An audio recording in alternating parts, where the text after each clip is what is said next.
Luno, so ngayon, payo ko sa lahat no na sana lagi tayong nakaalerto sa buhay na ito. Lagi tayong maghahanda sa pagdating ng ating Panginoon. Kasi hindi natin alam kung kailan yon. Sa gabi ba? Sa araw ba? Sa oras ba ng alas 2 ng hapon? Sa madaling araw? O sa umaga? Hindi natin alam kung kailan yon. Ang tangi natin gagawin is gawin natin yung obligasyon natin bilang isang alipin na pinagkatiwala sa atin ang kanyang bahay dahil siya may nilalakad. Pero ang sabi niya, darating siya at babalik siya. Pero hindi niya sinabi kung kailan. So ang obligasyon natin bilang tayo ay kumbaga ano tawag nito, pinagkatiwala sa atin yung bahay niya, linisin natin yun. Huwag tayong patulog-tulog. Huwag tayong matulog. Kundi dapat lagi tayo nakaalerto at naghihintay sa kanyang pagbalik. Dala ang kanyang reward. Kung tayo ay maaasahan, makakatanggap tayo ng kanyang reward, yung mga pangako niya. Pero kung sa pagbalik niya, tayo ay tulog, natutulog tayo, imbis reward na magandang reward yung matatanggap natin, paparusahan tayo. Kasi yung bahay niya hindi natin nilinisan. Hindi natin ginagawa yung obligasyon natin bilang isang alipin or katulong sa bahay. Na kanyang habilin, linisin mo ang bahay na mananatiling malinis at matanggal yung lahat ng uri ng dumi. Maraming tao po no na sa oras na umalis po yung kanilang amo, sila nag-amo-amuhan na po. Nagkunwari sila no na sila yung may-ari ng bahay. Tinawag nila yung mga kaibigan nila. Nandito kayo, dito kayo, ganito, ganyan. Magpa-party tayo dito sa bahay na ito, ganito, ganyan. Hindi isang araw dumating yung kanyang amo. Anong gagawin ng kanyang amo sa kanya? Paparusahan siya. So ganyan ang ginagawa ng mga tao ngayon, mostly. Nakalimutan nila no, na gawin yung obligasyon nila bilang isang katulong o alipin sa bahay na pinagkatiwala ng ating Diyos itong katawang lupa na ito. Itong sarili natin upang tayo ay malayo sa kasalanan. Linisin natin yung sarili natin sa kasalanan. At mamumuhay tayong banal according to His will.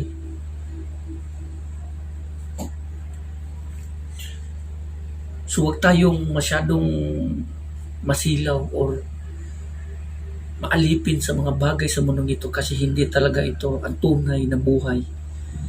Hindi ito ang tunay na mundo. Temporary lamang tayo dito. Kailangan nakapokus ang ating mga mata, ating isip at puso sa Kanya. Ialay natin ang buo yung sarili natin. Lahat ng pananampalataya at pananalig, ibuhos natin doon sa Kanya.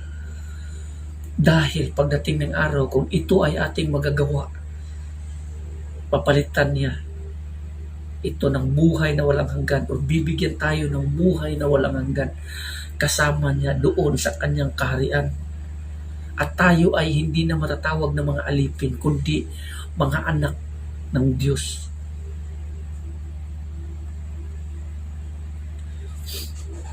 Huwag kayong pasilaw sa mga salapi, kayamanan sa mundong ito, magarang sasakyan, magandang bahay, negosyo. Never nyo rin yung kainggitan ang mga taong mayroong ganyan. Kasi ang ganyang mga tao, hindi nyo alam kung anong kaparusahan ang naghihintay sa kanila sa huli. So ang lagi nating tatandaan, focus to God. Minsan lang ang buhay na ito. Huwag niyong sayangin. Lagi tayong nakaalerto. Lagi tayong magdarasal.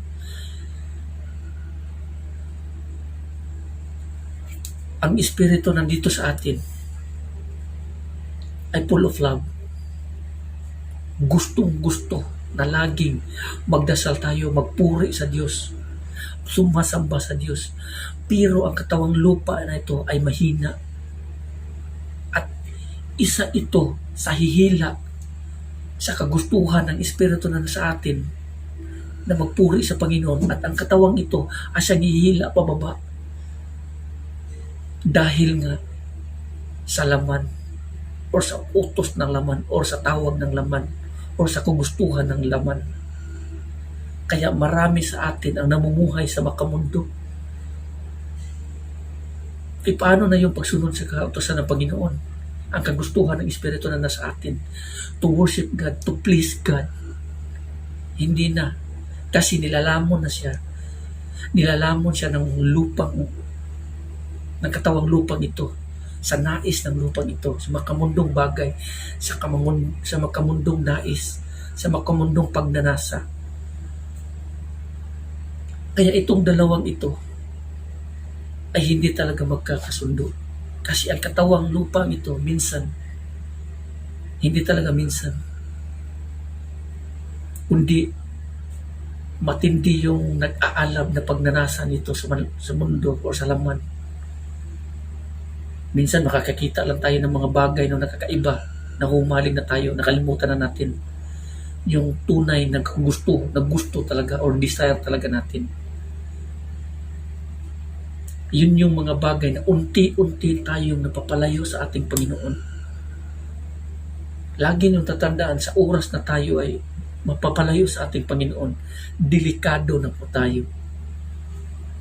Delikado po tayo. Hindi natin alam kung kailan siya darating. Paano kung bigla na lang tayong mag-collapse? Kasi marami mga tao no na malakas pa. Kasi kumpiyansa sila sa sarili nila no, na malakas ako, wala akong nararamdamang sakit, pero isang araw bigla silang may pumitik sa utak nila o sa puso nila o anuman, biglang namatay. Kumpiyansa ka, wala ang Panginoon sa puso mo. Hindi naghahari ang ating Panginoong Kristo sa puso mo. Kasi ang sinabi ng ating Panginoong Kristo, ang paghahari ng Panginoon hindi bagay na makikita sa ating mga mata, kundi ang paghahari ng Panginoon nandito sa atin, kung paano natin siya pinahari sa ating sarili.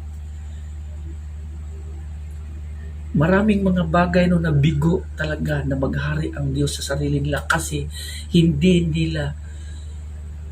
sila pumayag na ang Diyos makapasok sa puso nila sa mga panahon na ang ating Panginoong Kristo kumakatok sa kanilang pintuan, sa pinto ng kanilang sarili or puso ng bawat isa.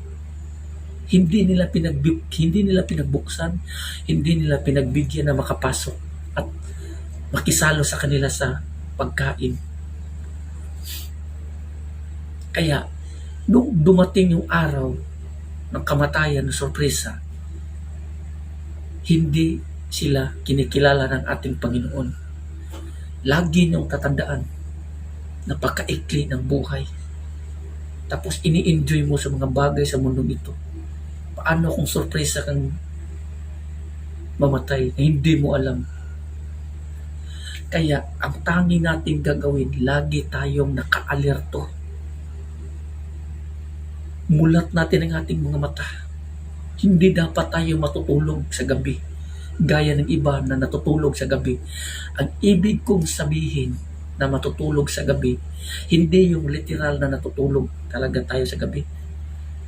Natutulog sa gabi, kumbaga, lagi natin siyang alalahanin. Lagi siya nasa puso natin kahit ano ang ating ginagawa. In all your ways, in all our ways, sa lahat ng ating ginagawa, lagi natin siyang ilagay sa puso, alalahanin dito sa puso at isip. Kasi pagdating ng araw, kung ang Diyos naghahari sa atin, tatanggapin niya tayo. Pero kung pagdating ng araw, ang Diyos wala sa puso natin, ilalayo niya tayo sa kanyang presensya. At ang puot at galit ng ating Diyos mananatili sa atin yan habang buhay.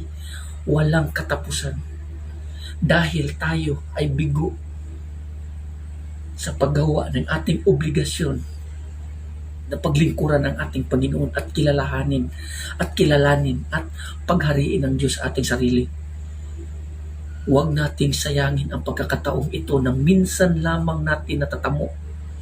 Nandito pa tayo sa buhay na ito, huwag nating sayangin.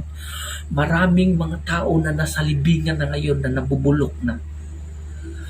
Yung mga kaluluwa nila nandoon sa impyerno, ang karamihan doon. Nakapatuloy silang humihingi ng second chance na bumalik sa lupa upang magsisi at itama ang kanilang mga mali. Pero hindi na sila dinidinig ng ating Panginoon. Hindi na sila pinagbigyan ng kanilang mga hiling. Kaya tayo, opportunity natin ngayon, buhay pa tayo, nakilalanin ang Diyos at sundin ang kanyang kalooban. Huwag nating sayangin itong pinakamagandang opportunity na ibinigay ng ating Panginoon sa pamamagitan ng ating Panginoong Kristo to believe in Him, to follow His will, to follow His word. Huwag nating sayangin opportunity na ito, buhay na ito. Pagkatapos nito, wala na. Kung may pagtitiis man tayo or paghihirap na natatanggap o natatamo dito sa mundong ito, tiisin lang natin. Sandali lang to. Sandali lamang ito. Maraming mga tao na magiging kaaway mo at inaaway ka. Hayaan mo yan. Yang mga tao na yan, ginagamit yan ni Satanas upang linlangin ka, libugin yung utak mo para ikaw ay malihis at lalayo sa Panginoon at magagalit ka sa Kanya hanggang magiging katulad kayo ng mga taong yun at mapapalayo sa Panginoon.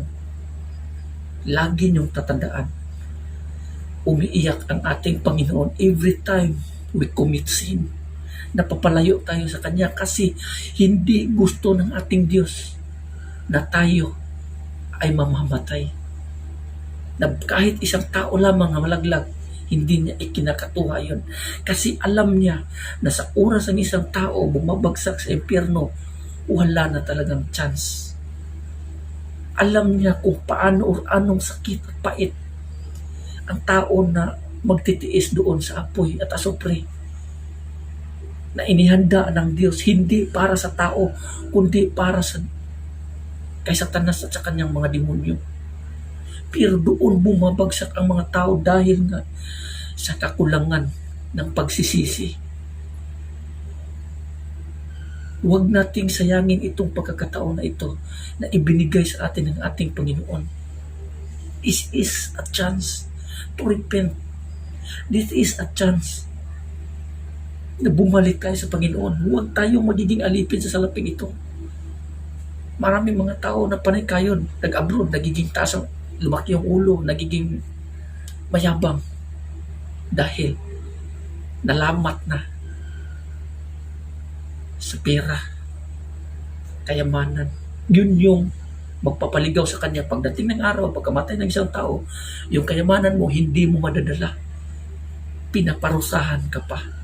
Pero yung mga tao na tinatanggap nila or mahihirap sila or naghihirap sila or nagsasuffer sila dito sa mundo ito sa pagsunod sa ating Panginoon, naubusan sila ng mga kayamanan, binawian sila ng mga ganito, pero patuloy pa rin sila nananampalataya at nananalig sa ating Panginoon. Ang lahat ng kanilang mga nawawala ay ibinalik ng Panginoon sa kanila ng sobra-sobra. Yun ang pattern or palatandaan or ano ba yun, yung example sa nangyayari kay Job. Nawala sa kanya lahat. Pero pagdating sa huli, ibinalik ng Diyos sa kanya ng dubli-dubli. Ganun din ang mangyayari sa atin dito. Mawala man sa atin ang lahat na ito, patuloy tayong maglilingkod sa ating Panginoon. Darating yung araw, dudubli-dubli yan. Ibabalik sa atin ang ating Panginoon. Kaya huwag niyong sayangin ang pagkakataong ito na nandito tayo sa mundong ito to serve God. Serve God. Magtiis man tayo Sandali lamang ang buhay na ito. Maikli lang to. Sa akin, magti-35 na ako. Kung aabot man ako ng 60, so ilang taon na lang yung matitiisin ko, okay lang yan. Umabot nga ako sa panahon ito. Kung aabutin ako noon, hindi ko alam kung kailan. Baka bukas o mamaya, hindi ko alam. Patuloy pa rin ako humihingi ng patawad. Kapatawaran sa akin, Panginoon. Kasi, sa pagdating niya, hindi ko alam kung kailan darating siya. Gusto ko na sa pagdating man niya, maabutan niya ako gising lagi, nakaalerto, at naghihintay sa kanya at malinis na ang kanyang bahay upang makatanggap ako ng kanyang reward. Pero hindi ko ini-expect yan. Ang sa akin lang is magagawa ko yung obligasyon ko. Hindi ako nag-expect ng reward na matatanggap mula sa kanya. Sa akin kasi bilang alipin, tangi kong gagawin is yung paglingkuran lang siya. Gagawin yung mga pinag-uutos niya. Yun yung ginagawa ko bilang isang alipin dito sa mundong ito. Kasi alam ko darating yung araw na mawawala ako dito sa mundong ito. Oo, may mga pangako siya. Pinanghahawakan ko yun. Pero hindi yun talaga yung pinupokus ko. Ang sa akin lang talaga na hindi ako babagsak sa kaparusahan pagdating ng araw. Na yun ang na ganun na nangyayari sa iba na mga tao na nagiging mangmang or hangal, na kinalimutan nila ang Panginoon for the sake of money dahil sa kagustuhan o sa utos ng laman. Hindi ko ginagawa yun. So hanggang dito na lang, no. Maraming salamat and God bless everyone.